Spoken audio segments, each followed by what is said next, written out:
ایک پروگرامڈ جو پروسیس ہے اس کے ذریعے سے اپوپٹوسس کو بولتے ہیں کہ پروگرامڈ سیل ڈیتھ ہوتی ہے، اور ہر سال 3% سے لے کے 5, 6, 7% تک بھی ان سیویئر کیسز وہ ریڈیوس ہوتے رہتے ہیں.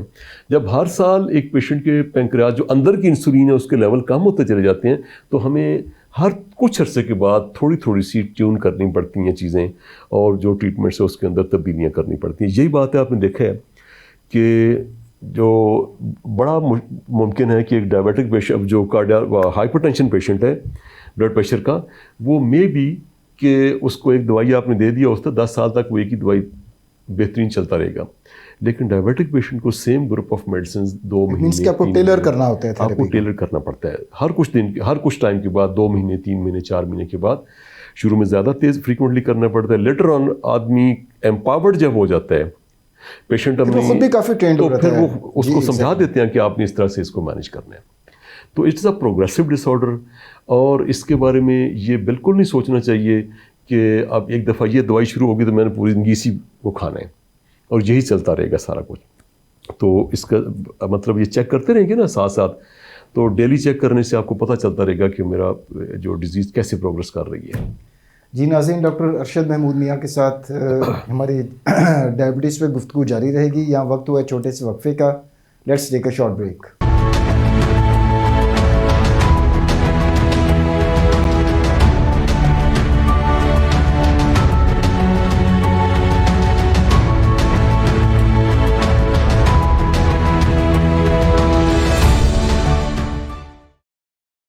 ویلکم بیک ناظرین. ڈاکٹر ارشد محمود میاں صاحب ہمارے ساتھ ڈائبٹیز کے اوپر پروگرام میں شامل ہیں.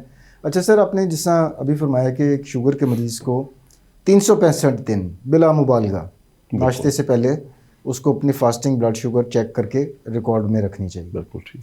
ایک ٹیسٹ سر آپ نے پہلے بھی ذکر کیا جس کا HbA1c، جی، وہ کس فریکوینسی سے پیشنٹ کو کروانا چاہیے سر؟ HbA1c جو ہے یہ گزرے ہوئے 3 مہینے کے اندر جب آپ کے گلوکوز لیولز ہیں سارے فاسٹنگ اور پوسٹ پرنڈیل، ان کی ایوریج کا جو ہوتا ہے وہ بتاتا ہے آپ کو. اور یہ بیسیکلی ٹریٹمنٹ کی جو ٹائٹریشن یا ٹریٹمنٹ کے کنٹرول جو ہوتا ہے اوور آل کنٹرول، اس کو کنٹرول کرنے کے لیے ہم 3 منتھس کے بعد یہ کرواتے ہوتے ہیں. ٹریٹمنٹ کی ایفیکیسی کو دیکھنے کے لیے ہم اس کو کرواتے ہیں، ڈائگنوسس کے لیے نہیں ہوتا. اور اس کا فریکوینسی جو ہوتی ہے ونس آپ جب دیکھ لیتے ہیں کہ اس کا 6 سے لے کے 6.5 یا 5.5 سے لے کے 6.5 کے درمیان آپ نے اس کو مینٹین کر لی ہے، تو پھر اس کی فریکوینسی تھوڑی بڑھا بھی سکتے ہیں. اور تھوڑا سا پریڈکٹیبل ہوتا ہے کہ جب آپ کے فاسٹنگ اور پوسٹ پرنڈیل لیولز آپ نے مینٹین کر لیے ہیں اور پریویس آپ کا HbA1c اراؤنڈ 6 یا 6 سے کوئی تھوڑا کم رہ رہا ہے، تو اب آپ کو بہت زیادہ فریکوینٹلی زیادہ چیک کروانے کی ضرورت نہیں ہے انٹل کہ آپ کا ڈاکٹر آپ کو بتاتا ہے کہ اب آپ کے لیولز گڑبڑ ہو رہے ہیں، اس میں سسپیکٹ کر رہا ہوں کہ تھوڑا زیادہ آ رہا ہے. تو ڈپینڈ کرتا ہے، اگر آپ کا ٹریٹمنٹ کا اچھا چل رہا ہے، کنٹرول اچھا چل رہا ہے، تو اس کو less frequently twice a year یا ونس اے ایئر بھی ٹھیک ہے. اور اگر ٹریٹمنٹ کا جو رزلٹ ہے وہ اتنا اچھا نہیں آ رہا اور کنٹرول اتنے اچھے نہیں ہیں، تو اس کو 3 منتھس یا 4 منتھس کے بعد بھی کرواتے ہیں ہم، تاکہ ہم اپنے ٹریٹمنٹ کو ٹائٹریٹ کر سکیں.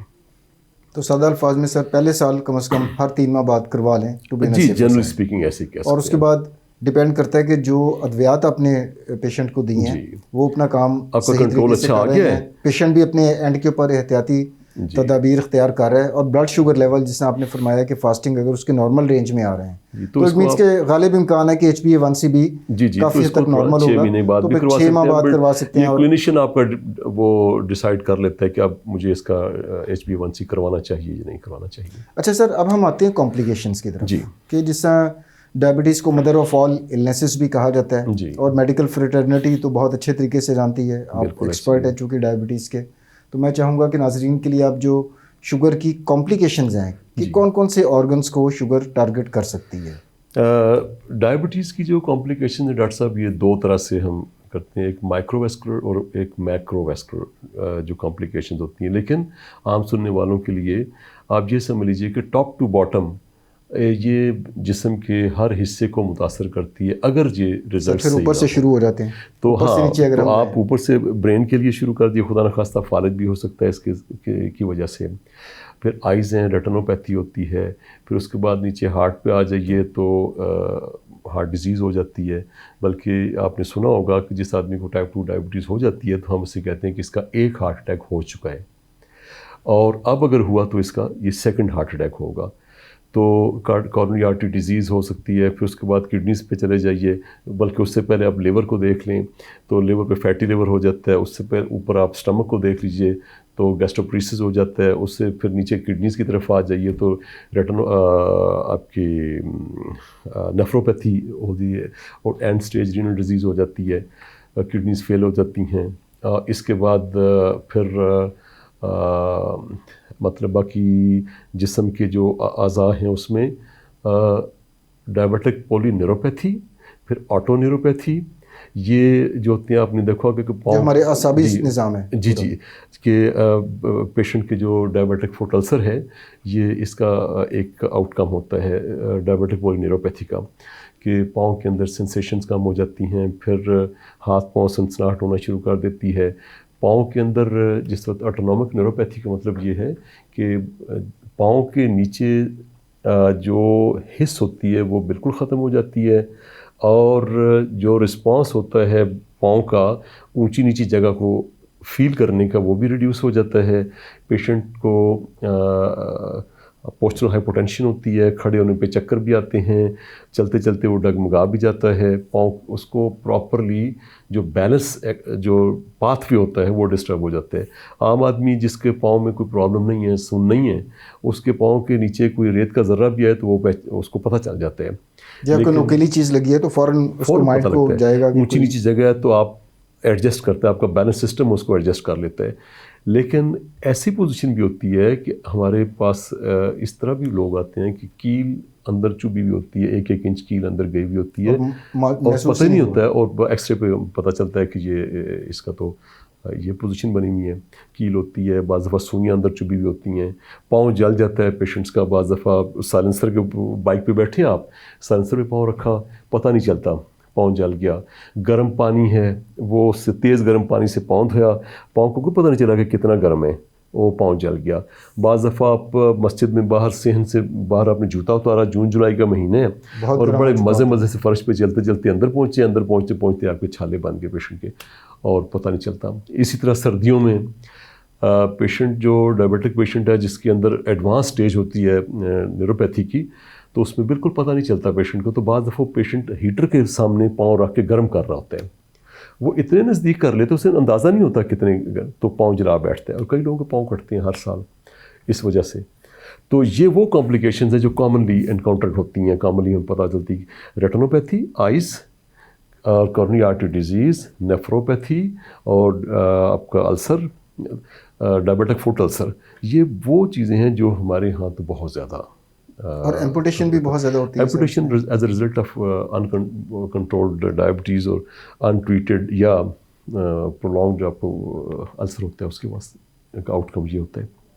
تو یہ وہ کمپلیکیشن زخموں کی ہیلنگ کو بھی متاثر کرتی ہے سر ڈائبٹیز؟ یس، آپ زخم کے اندر جب میڈیم شوگر میڈیم ہوتا ہے تو وہ زخم کو ٹھیک تو نہیں ہونے دیتا۔ آپ کئی دفعہ دیکھیں گے کہ پیشنٹ بڑی بڑی مہنگی دوائیاں لے رہے ہوتے ہیں، بڑی ڈریسنگس چل رہی ہوتی ہیں، لیکن پیشنٹ ٹھیک نہیں ہوتا۔ ہم دیکھتے ہی اس کو سب سے پہلے اس کا گلوکوز کا کنٹرول بہت اچھا کرتے ہیں، جو اس کا گلوکوز کا کنٹرول اچھا ہوتا ہے تو وہی میڈیسنز کے ساتھ وہ اس کا زخم ہیل ہو جاتا ہے، نارمل آ جاتا ہے وہ۔ اچھا سر، اب ایک سوشل میڈیا کے اوپر اکثر دیکھنے میں آیا کہ شوگر کے اوپر بہت باتیں ہو رہی ہوتی ہے، اور زیادہ تر ایسی باتیں ہوتی ہیں کہ انفارچونیٹلی اس کی کوئی سائنٹیفک ایویڈنس نہیں ہوتی، کسی سائنسی بنیاد کے اوپر وہ باتیں نہیں ہو رہی ہوتی جی۔ تو اس میں سے ایک بات آپ سے پوچھنا چاہوں گا کہ میں ایک سوشل میڈیا پہ ایک صاحب کو ایک گفتگو دیکھ رہا تھا، اور ان کا کلیم یہ تھا کہ جی یہ مہنگی دوائیاں شوگر کی اور یہ ڈاکٹروں کے ٹیسٹ یہ کروانے کی ضرورت نہیں ہے، آپ ہمارے پاس تشریف لائیں، ہمارے پاس وہ نسخہ ہے کہ ہم ذیابیطس کو جڑ سے ختم کر دیں گے۔ ٹھیک ہے، تو اس میتھ میں کتنی سچائی ہے اور کتنا افسانہ ہے سر؟ بڑی آپ نے اچھی بات کی۔ تو اس سے پہلے میں ایک چھوٹی سی بات آپ کے جو پریویس کویسچن ہے اس کے ضمن میں عرض کروں گا، وہ یہ ہے کہ آپ بعض دفعہ دیکھیں گے کہ ایسے پیشنٹس جو اپنے شوگر لیولز بالکل نارمل لے کے آتے ہیں ہمارے پاس، اور کہ یہ دیکھیں ڈاکٹر صاحب ہمیں ریکارڈ ریڈنگ تو بڑی اچھی آ رہی ہے، ریڈنگز اچھی آ رہی ہیں، لیکن ڈائبیٹک فوٹ السر بنا ہوا ہے یا اس کی ریٹنوپیتھی ڈیولپ کی ہوئی ہے یا اس کی نیفروپیتھی ڈیولپ کی ہوئی ہے اور کوئی نہ کوئی کمپلیکیشن لے کے وہ آ رہا ہوتا ہے. اچھا، اس کے اندر ایک ذہن میں رکھنے کی ضرورت ہے کہ ٹائپ 2 ڈائبٹیز اٹ از مطلب بڑی کمپلیکس میٹابولک ڈس آرڈر ہے یہ، اور اس کی کمپلیٹ میٹابولک کریکشن کی ضرورت ہوتی ہے. ہم جب ایک پیشنٹ کو 4 یا 5 دوائیاں دیتے ہیں، اس میں آپ بتاتے ہیں کہ یہ دوائی 1 یا 2 دوائیاں آپ کی شوگر کو کنٹرول کرنے کے لیے، یہ ایک دوائی اس چیز کے لیے کہ آپ کے پیروں کی طرف خون کی گردش کم ہو رہی ہے، اور اگر یہ گردش کم رہی تو آپ کے پاؤں خراب ہو جائیں گے. یہ والی ایک دوائی اس لیے تاکہ آپ کا کولیسٹرول لیول بہت زیادہ ہائی نہ ہو، اور یہ دوائی اس لیے تاکہ آپ کا بلڈ پریشر بھی ٹھیک رہے، تاکہ آپ کی کڈنی سیف رہیں. اب ہم نے اس کی کمپلیٹ میٹابولک کریکشن کر دی. وہ اپنی طرف سے آسانی یہ سمجھتے ہیں کہ میں یہ 5 دوائیوں کے بجائے مہینہ تو میں نے لے لی، اب اگلے مہینے چھوڑو ڈاکٹر صاحب نے یہ 2 دوائیاں ہیں نا، اسی سے شوگر کنٹرول ہوتی ہے، یہ ہم نے لے لی. اب وہ جو 2 دوائیاں لے رہا ہے لیکن باقی 3 دوائیاں اس نے چھوڑ دی ہیں، جنہوں نے ان کمپلیکیشنز کو پریونٹ کرنا تھا. دیکھیے، ایک ہوتا ہے ڈیزیز کو فالو کرنا، اور ایک ڈیزیز کو سامنے سے فرنٹ سے ان ڈیزیز کو اینٹیسپیٹ کرنا. تو یہ جو پروسیس ہوتا ہے وہ یہ ہوتا ہے کہ ہم ڈیزیز کو ہونے سے پہلے روکنے کی کوشش ہوتی ہے اس گروپ آف میڈیسنز کے ساتھ. اب جب آپ نے یہ دوائیاں چھوڑ دیں اور صرف شوگر لیولز کو نیچے لے کے آ گئے، تو آپ یہ مت سوچیں کہ آپ نے ڈائبیٹک کمپلیکیشنز کو روک لیا ہے. اس میں بالکل رسک فیکٹر اپنی جگہ پر موجود ہوتا ہے، اور اگر آپ نے وہ دوائیاں جو آپ کے ڈاکٹر نے اس وقت کی کنڈیشن کے مطابق آپ کو دی تھیں، وہ اگر آپ نے روک دی ہیں تو you are at a very big risk. اب آ گیا وہ آپ کا دوسرا کویشچن.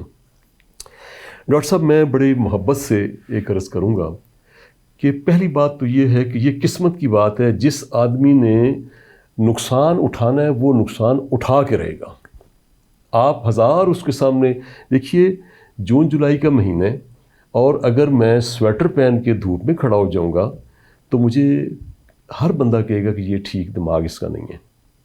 اگر دنیا کے اندر 1 ارب کے آس پاس لوگ ڈائبٹیز کے خاص ٹریٹمنٹ کے ساتھ زندگی بہت اچھی گزار رہے ہیں، تو ایک پھکی بنانے والا یا کوئی بندہ وہ کہتا ہے جی میں آپ کی شوگر ختم کر دوں، تو میاں نواز شریف بھی ختم کر دیں آپ، یا آپ زرداری صاحب بھی ختم کر دیں، اللہ تعالیٰ ان کو صحت تندرستی عطا فرمائے، یا میں کچھ 2-4 پیشنٹ دیتا ہوں ان کو ختم کر دوں ان کی شوگر کو. دس از ناٹ ریئل. ایکچولی بات یہ ہوتی ہے ان کا قصور نہیں ہے سر، لیک آف اویئرنیس اتنی ہے نہیں. کہ میں اس کی ہمارے مثال سوشل دیتا میڈیا پہ ہر طرح کا منجن بک جاتا ہے. سر میں بتاتا ہوں آپ کو. ایک ہوتا ہے روشمن ایفیکٹ. روشمن ایفیکٹ یہ ہوتا ہے کہ ایک یہ مووی بنی تھی جاپان میں، روشمن. کوئی ایک واردات ہوتی ہے، ڈکیتی ہوتی ہے، اس کو 4 لوگ وٹنس کرتے ہیں. اب 4 وٹنس جو ہوتے ہیں وہ اپنی اپنی جگہ پہ ہر بندہ اپنی گواہی ڈفرینٹ دے رہا ہوتا ہے، لیکن وہ غلطی یہ کر رہے ہوتے ہیں کہ وہ اس پورے ایویڈنس کو سمجھ رہے ہوتے ہیں کہ نہیں میں سچا ہوں باقی تینوں جھوٹے ہیں. یہ غلط ہے. جس کو جتنی سمجھ آ رہی ہوتی ہے نا وہ سمجھ ہوتا ہے کہ شاید، یا آپ نے ایلیفنٹ والی مثال سنی ہوگی کہ وہ بلائنڈ پیپل، اندھے لوگ ہوتے ہیں، وہ ہاتھی کو ہاتھ لگاتے ہیں. پوچھا گیا کہ جی ہاتھی کس طرح کا ہوتا ہے، جس نے ٹانگ پکڑی اس نے وہ ٹانگ ڈسکرائب کر دی. ہاں. اچھا، یہی روشمن ایفیکٹ ہے. اچھا، جس آدمی کو شروع میں شوگر ہو گئی، ابھی اس کا ویٹ کے اندر کوئی تھوڑی سی گنجائش موجود ہے، پری ڈائبٹیز کے اندر موجود ہے، ہائپر انسولینیمیا فیز کے اندر موجود ہے، اس نے دیکھا کہ یار میں نے دوائیاں چھوڑ دی ہیں، اب میں اپنی لائف سٹائل اچھا کر لی ہے، میں صحیح وقت پہ سوتا ہوں، صحیح وقت پہ جاگتا ہوں، میں نے ڈائٹ اپنی اچھی کر لی ہے، تو وہ اس میں سے نکل آتا ہے. اب جب وہ نکل آتا ہے تو وہ کہتا ہے یار شوگر کا علاج میں نے ڈھونڈ لیا، حالانکہ اس نے اس پورے ہاتھی کا صرف ایک کان سمجھ آئی ہے اس کو، اور وہی سمجھ رہا ہے کہ یہ میں نے پورا ہاتھی پکڑ لیا ہے. یہ میں بڑی محبت سے، بڑے خلوص سے بتاؤں گا کہ ایسے لوگ دھوکے میں خود ان کو پورے ہاتھی کا اندازہ نہیں ہے. It is a very very complex disorder. یہ بالکل آسان کی چیز نہیں ہے ڈائبٹیز، اور ایک انسانی جان کا معاملہ ہوتا ہے. آپ اس کو لے کے تو بڑے آسانی سے کہتے ہیں آ جائیں ہم آپ کو ٹھیک کر دیتے ہیں، ہم آپ کی شوگر کو ختم کر دیتے ہیں.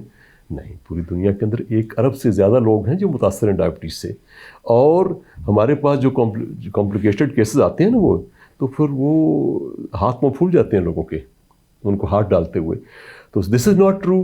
لیکن یہ بات میں دوبارہ بتاؤں گا کہ جس آدمی کے نصیب میں خرابی لکھی ہے وہ خرابی لے کے ہی سمجھے گا. وہ اس طرح کے لوگوں کے ساتھ جا کے کچھ ٹائم کے بعد نقصان اٹھانے کے بعد ہی سمجھے گا. پہلے آپ اس کو سمجھا نہیں سکتے, ان کے پاس ہزار لاجک ہوتی ہے. تو لیکن علم کی جو بات ہے, سمجھداری کی بات ہے, ہمیشہ یا اچھی بات یہ ہوتی ہے کہ ہر چیز کو جب دیکھیں نا, آپ نے جوتے لینے ہیں تو بھائی آپ جوتے لینے والے کے پاس ہی جائیں, اسی ایکسپرٹ سے پوچھیے. ایگزیکٹلی. آپ نے کپڑے سلوانے ہیں تو آپ ٹیلر سے بات کیجیے, اس پہ اعتماد کیجیے کہ ٹیلر میرا اچھا ہے. نہیں ہو رہا تو اس کو دوبارہ بتائیں کہ یار میرا ناپ ٹھیک نہیں ہے. آپ نے ڈائبٹیز کا ٹریٹمنٹ لینا ہے تو مستند لوگ سے لیں, جو پڑھے لکھے لوگ ہیں ان سے لیں. یہ علم کی بات مجھے تو یہ آتی ہے. بالکل. تو میں تو یہ سمجھوں گا. باقی ان کے خلوص میں کوئی شک نہیں ہے. جو یہ کہتے ہیں کہ ہم ختم کر دیں گے ڈائبٹیز کو, اللہ تعالیٰ ان کے اس خلوص کے اندر برکت عطا فرمائے, یہ بہت اچھی بات ہے. لیکن میں یہ چاہوں گا کہ دیکھیں آدھے علم کے ساتھ علاج کرنا یہ سنت سے, یہ حدیث مبارکہ کا مفہوم ہے, مجھے یاد نہیں, اللہ تعالیٰ مجھے معاف فرمائے. یہ آپ پتہ کریے گا اس حدیث مبارکہ کو کہ آدھے علم سے علاج کرنا جو ہے یہ قابل وعید بات ہے, یہ ڈر والی بات ہے, یہ اچھی بات نہیں ہے. We have to be very careful کسی بھی ڈیزیز کے لیے. اٹس ناٹ اونلی ڈائبٹیز تو خیر بڑی کمپلیکس ڈیزیز ہے. آپ نے صرف شوگر لیول کو نیچے اگر کوئی آپ سے مجھ سے پوچھتا ہے کہ ڈاکٹر صاحب ہم نے خالی پیٹ کی شوگر ناشتہ کرنے سے پہلے 110 سے نیچے لے آئیں, 100-110 تک لے آئے ہیں, ناشتہ کرنے کے 2 گھنٹے کے بعد کی شوگر ہم 140-150 تک لے آئے ہیں, کیا ہم نے شوگر کا علاج کر دیا؟ میں نے کہا بالکل نہیں کیا, آپ نے صرف 10% کیا ہے. 90% آپ نے اس کے باقی جو سائیڈ ایفیکٹس جو سر پہ منڈلا رہے ہیں ان کو دیکھا آپ نے؟ آپ کو پتہ ہے کہ کس عمر کا پیشنٹ آیا ہے اور کس کیٹیگری کے ساتھ یہ آپ کے پاس پہنچا ہے اور کون سی کمپلیکیشن ڈیولپ کر چکا ہے, کس اسٹیج پہ آ کے آیا ہے. اسٹیج ڈائبٹیز مینجمنٹ, ہم جب پیشنٹ آتا ہے تو ہم دیکھتے ہیں کہ یہ اس وقت اس کے اندر انسولین کے لیولز کتنے رہ گئے ہیں اور ہم نے اس کو لے کے کہاں تک لے کے چل رہے ہیں. اس انسولین کو سونے سے زیادہ مہنگی ہے اس کی وہ انسولین. اس انسولین کو ہم نے کتنے سال تک اس کے ساتھ لے کے چلنا ہے. ہم نے اس کے پیروں کے اس کے جوتوں میں اپنے پاؤں ڈال کے تو اس کی تکلیف کو فیل کر کے دیکھنا ہے, اسے کرب کو فیل کر دیکھنا ہے. یار یہ بچہ ہے, یہ نوجوان آدمی ہے, اس کی ابھی 30-35 سال عمر ہے, اللہ تعالیٰ اس کو لمبی زندگی دے, 70-80 سال اور بھی اللہ زندگی دے, تو اس وقت تک اس کی انسولین کو چلنا چاہیے. تو وہ ساری چیزوں کو ذہن میں رکھ کے پورا ٹریٹمنٹ پلان دیا جاتا ہے. جی ٹریٹمنٹ پلان ہوتا ہے. اور بات اس زمن میں اسے زیادہ کچھ نہیں کہوں گا. جی اچھا سر, ہمارے ناظرین کو گلوکومیٹر چونکہ ایک بہت امپورٹنٹ چیز ہے, جیسے آپ نے فرمایا کہ جی ایک ڈائبیٹک کو ہر روز فاسٹنگ شوگر کرنی ہے تو گلوکومیٹر ظاہری بات ہے, پریکٹیکل اپروچ یہی ہے کہ آپ کے پاس اپنا گلوکومیٹر ہونا چاہیے. تو اس کے اوپر آپ ناظرین کو کیا ایڈوائز کریں گے, گلوکومیٹر کس ٹائپ کا ہونا چاہیے اور اس سے ریڈنگ کے کیا معاملات ہوتے ہیں؟ آپ نے بڑا اچھا سوال کیا. یہ بڑی کامن سی چیز ہے. بہت سارے پیشنٹس آتے ہیں ہمارے پاس, 10 سال پہلی مرتبہ پیشنٹ آیا, اچھا اس کی فائل دیکھی, پیپرز دیکھے, آپ کو ڈائبٹیز ہوئے 10 سال ہو گئے, اچھا آپ کے پاس گلوکومیٹر ہے؟ ڈاکٹر صاحب ساتھ ہی محلے میں ڈاکٹر تو وہاں سے ہم کرواتے ہیں, 8ویں-10ویں دن شوگر چیک کروا لیتے ہیں. تو سب سے پہلا ہتھیار جب ڈائبٹیز ہو گئی تو آپ کے پاس جو ہونا چاہیے وہ آپ کا گلوکومیٹر ہے, تاکہ آپ اپنے پاس خود موجود ہو, آپ کو پتہ ہو کہ میرے شوگر لیولز اس وقت کتنے چل رہے ہیں. اب گلوکومیٹر کا جو ایک پرابلم ہے وہ یہ ہوتا ہے کہ کچھ ہمارے بھائی آتے ہیں پنجاب سے بھی, KPK سے بھی, تو وہ بڑا غصہ کرتے ہیں کہ ڈاکٹر صاحب میں نے اس کو چیک کیا تو 450 بولتا تھا, میں نے توڑ دیا اس کو. تو پھر میں نے باہر سے منگوایا, پھر دوبارہ اس پر بھی چیک کیا تو پھر بھی 500 بتاتا تھا, اس کو بھی میں نے توڑ دیا ہے. اس کے بعد میں نے کچھ ڈاکٹر صاحب کی شوگر نہیں چیک کرتا ہوں, اس لیے کہ مجھے ڈپریشن ہوتا ہے. کبوتر کو دیکھ کے آنکھیں بند کرنے والی بات ہے. تو وہ ہمارے ان کو بڑا پیار آتا ہے کہ نہیں ایسے نہیں, پھر سمجھاتے ہیں. اصل میں بات یہ ہے کہ جو گلوکومیٹر وہ تو سچ بولتا ہے. جس دن شوگر کنٹرول ہو جائے گی تو وہی گلوکومیٹر آپ کو بتائے گا کہ اب 100 آ رہی ہے, اب 80 آ رہی ہے, شوگر 120 آ رہی ہے, وہ تو بتائے گا آپ کو. اسی طرح سے ایک اور ایشو یہ بنتا ہے کہ ڈاکٹر صاحب میں نے بیٹھے بیٹھے ایک ہی جگہ پہ ایک گلوکومیٹر سے چیک کیا, تو ابھی چیک کیا تو میں نے اسی گلوکومیٹر سے, تو ابھی میرے شوگر آ رہی تھی 210, اسی گلوکومیٹر سے آدھے گھنٹے بعد یا 15 منٹ کے بعد دوبارہ چیک کیا, یا اسی وقت میں نے دوبارہ چیک کیا ہے تو 220 کی بجائے 250 آ رہی تھی. بات یہ ہوتا ہے کہ یہ جو اور پھر بعض دفعہ ایک گلوکومیٹر سے اتنی آئی اور دوسرے سے اتنی آ گئی ہے. تو یہ جو ڈفرینس ہوتا ہے یہ جو 300 سے اوپر جب شوگر ہوتی ہے تو 2 گلوکومیٹرز کے درمیان جو ڈفرینس ہوتا ہے وہ بڑی رینج ہو سکتی ہے, 50-60 کا بھی ہو سکتا ہے, 70 کا بھی ہو سکتا ہے. 300 سے جب نیچے ہوتا ہے, 200 اور 300 کے درمیان جب شوگر آ رہی ہوتی ہے تو وہ ڈفرینس ریڈیوس ہو جاتا ہے. 200 سے جب نیچے آتا ہے وہ ڈفرینس اور ریڈیوس ہو جاتا ہے. پھر 12-15 10 12-15 20 کا ڈفرینس ہوتا ہے وچ از ایکسیپٹیبل. اور اس کے لیے جو ایڈوائس ہوتی ہے وہ یہ ہوتی ہے کہ آپ کسی ایک گلوکومیٹر کو یوز کریں اور اسی کے ساتھ اپنا اس کو ریکارڈ مینٹین کرنا شروع کر دیں اور اسی کے ساتھ اپنی شوگر کو ٹائٹریٹ کرتے رہیے. تو وہ گریجولی آپ کے ساتھ اسی کی ریڈنگ کے ساتھ آپ کو سمجھ آنا شروع کر دے گی کہ میری شوگر کتنی, اور وہ ٹھیک ہے. وہ جو بھی آپ نے گلوکومیٹر مستند اچھا والا کوئی, جیسے ابھی ایک ایکوچیک ہے یا ایزی گلوکو ہے, بہت سارے ہیں. یہ 2 تو مجھے اندازہ ہے کہ یہ they are very good in the lot. تو گلوکومیٹر اپنا ہونا بھی چاہیے, ڈیلی چیک بھی کرنی چاہیے اور اس پر ریلائی بھی کرنا چاہیے. بعض دفعہ ہوتا ہے جب آپ دیکھ رہے ہوتے ہیں کہ یہ آؤٹ لائی کر رہے ہیں کہ روزانہ تو نارمل دے رہے ہیں, اب یہ گڑبڑ کر رہے ہیں, اس کا مطلب ہے اس کی بیٹری ویٹری خراب ہے یا چینج کرنے والا ہو گیا ہے, پرانا ہو گیا تو اس کو چینج کر لیجئے. لیکن گلوکومیٹر اپنا ہونا چاہیے اور اس پہ ریگولر شوگر چیک کرنی چاہیے. اچھا سر, اب کچھ پریکاشنز یا احتیاطی تدابیر ان پیشنٹس کے لیے جو ٹائپ 1 ڈائبٹیز سے سفر کر رہے ہیں اور انسولین کے اوپر ہیں. اوکے, یہ میں ایک ذاتی ایکسپیرینس سر شیئر کرنا چاہوں گا کہ میرے ایک بڑے قریبی دوست ہیں, ان کے بڑے بھائی کے ساتھ اس طرح ہو چکا ہے. اچھا, کہ وہ ٹائپ 1 ڈائبٹیز کے مریض تھے اور انسولین کے اوپر تھے, صبح شام انسولین لگتی تھی, اور کسی دوسرے شہر اپنے ایک دوست کو ملنے گئے اور جانے سے پہلے سر انسولین لگا چکے تھے. اچھا, دوست کے گھر گئے, وہاں کھانا کھایا, کھانے کے بعد وہ بھول گئے کہ میں نے انسولین لگائی تھی یا نہیں لگائی تھی, اور غلطی سے انہوں نے انسولین دوبارہ لگا لی اور رات میں شوگر لیول اتنا کریٹیکلی لو ہو گیا کہ ان کی انفارچونیٹلی ڈیتھ ہو گئی. اور ہوٹل کے جو سٹاف ہے ان کو شک گزرا اگلے دن, جب ایک گیسٹ کافی دیر تک روم نہیں کھلا تو ان کو بھی شک ہوا کہ جناب یہ اندر کوئی گڑبڑ ہے. تو ان کے پاس دوسری کی ہوتی ہے, اس سے انہوں نے کھولا and he was found dead. تو اس وجہ سے میں اس ایکسپیرینس کی بنیاد کے اوپر ایز اے ڈاکٹر بھی آپ سے بات کرنا چاہوں گا کہ وہ پیشنٹ جو انسولین یوز کر رہے ہیں ان کو کون کون سی احتیاطی تدابیر اختیار کرنی چاہیے کہ خدا نخواستہ اس طرح کی کوئی جان لیوا حادثہ نہ ہو جائے. حادثہ ہی کہوں گا سر, دس از این ایکسیڈنٹ. بالکل, از ویری انفارچونیٹ انسیڈنٹ. اس میں یوں ہے, اور یہ ہو جاتے ہیں, لیکن اس کی پیش بندی کرنے کے لیے عام طور سے ٹائپ 1 کا جو پیشنٹ ہوتا ہے, سب سے پہلے بات یہ ہے کہ ہمیں ٹائپ 1 کی پیشنٹس کو بتاتے ہیں کہ آپ نے ہائپر گلائسیمیا اور ہائپوگلائسیمیا, شوگر بہت زیادہ بڑھ گئی ہے یا بہت زیادہ ڈاؤن ہو گئی ہے, تو اس کی علامتیں بچے کو بھی بتاتے ہیں لیکن اس کے پیرنٹس کو بھی بتا دیتے ہیں. یا کوئی بڑی عمر کا بھی آدمی ہے جو انسولین ڈپینڈنٹ ہے, اس کو بھی ہم بتاتے ہیں کہ ہائپر اور ہائپو کی علامتیں کون سی ہیں. اس میں سب سے جو امپورٹنٹ چیز ہے وہ یہ ہوتا ہے کہ جب بھی انسولین ڈپینڈنٹ ایک پیشنٹ آ رہا ہے, انسولین کی ڈفرینٹ قسمیں ہوتی ہیں. کچھ قسمیں ایسی ہوتی ہیں جن کے اندر ہائپوگلائسیمیا یا شوگر سڈنلی ڈراپ ہونے کا امکان بہت کم ہوتا ہے. ہم پلے کرتے ہی بڑا سیف ہیں, ایسے لوگوں کو ایسی انسولینس پہ رکھتے ہیں جہاں ہمیں پتہ ہوتا ہے کہ ان کا فیملی سپورٹ نہیں ہے, ہی از لیونگ الون, ان کی یہ بہو نہیں ہے, ان کا بیٹا موجود نہیں ہے, یا بہو بیٹا موجود ہے لیکن وہ مینیج نہیں کر سکیں گے, ان کی ایجوکیشن اتنی نہیں ہے, یا وہ خود اتنے بزی ہیں گھر میں کہ ان کے لیے مینیج کرنا مشکل ہے. تو سب سے جو امپورٹنٹ موسٹ تھنگ ہے وہ یہ ہوتی ہے کہ ہم فیملی کے ڈفرینٹ ممبرس کو انوالو کرنے کی کوشش کرتے ہیں. کسی پوتے پوتی کو, کسی بہن بھائی کو, بہو کو, بچی کو, بیٹے کو, کہیں نہ کہیں ہم کسی کو پکڑ کے انوالو کر لیتے ہیں اور اس کے ذمے لگا دیتے ہیں.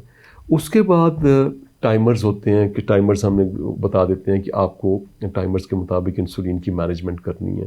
پھر ہم کوشش یہ کرتے ہیں کہ ایسی انسولینز رات کے ٹائم پہ نہ دی جائیں, ڈے ٹائم پہ جب تھوڑی ہائپو ہو رہی ہوتی ہے نا تو انسان کو اندازہ ہو جاتا ہے. ایک کنڈیشن ہوتی ہے اسے کہتے ہیں ہائپوگلائسیمیا ان اویئرنیس, پتہ نہیں بھی چلتا, ایک دم فلیٹ ہو جاتے ہیں. لیکن 90% کیسز کے اندر پتہ چل جاتا ہے ڈے ٹائم پہ. تو ہم مینیج کرنے کے لیے کوشش یہ کرتے ہیں کہ ایسی انسولینز جو ریپڈ ایکٹیو ہوتی ہیں یا الٹرا شارٹ ایکٹیو ہوتی ہیں,